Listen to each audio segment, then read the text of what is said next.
But the true meaning and use of ordinances of the law of God had been obscured by the leaders in Israel in Christ's day, causing him to say, quote, "Howbeit in vain do they worship me, teaching for doctrines the commandments of men. For laying aside the commandment of God, ye hold the tradition of men, as the washing of pots and cups, and many other such like things ye do." And he said unto them, "Full well ye reject the commandment of God, that ye may keep your own tradition." End quote. Mark 7, verse 7 through 9. This testimony Paul, in the same chapter of Colossians under discussion, reiterated by saying, quote, "Wherefore, if ye be dead with Christ from the rudiments of the world, why, as though living in the world, are ye subject to ordinances?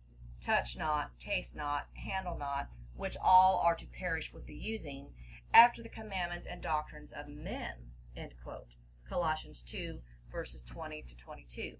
So therein we see the heart of the controversy among the Colossians, and that which Paul was really addressing in his counsel to them. We also see that it was not a new situation for the Gentiles who were fellowshipping with the Jews in the synagogues when Christ came on the scene.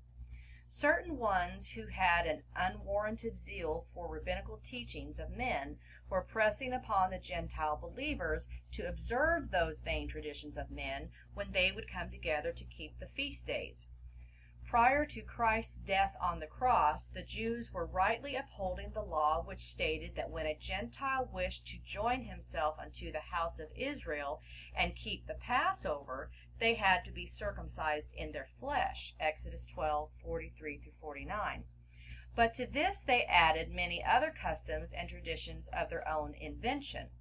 When Christ came and brought to men the circumcision of the heart, which Abram had before he was circumcised in his flesh, and which Moses himself had counseled the Israelites to perform upon themselves, Deuteronomy 10:16, rendering the circumcision of flesh meaningless, though certain Jews stumbled at this, and tried to uphold their private ideas in the matter.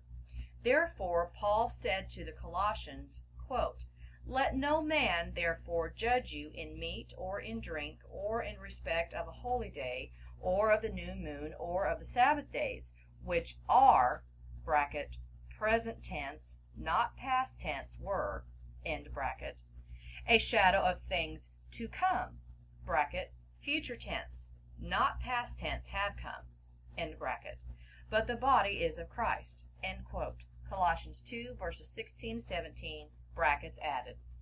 In his letter to the Romans, Paul had more fully expounded on the matter of circumcision, which we will look at now for the sake of those Christians, Jews and Gentiles, who are under the impression that they must be circumcised in the flesh in order to partake of the Passover under the new covenant today.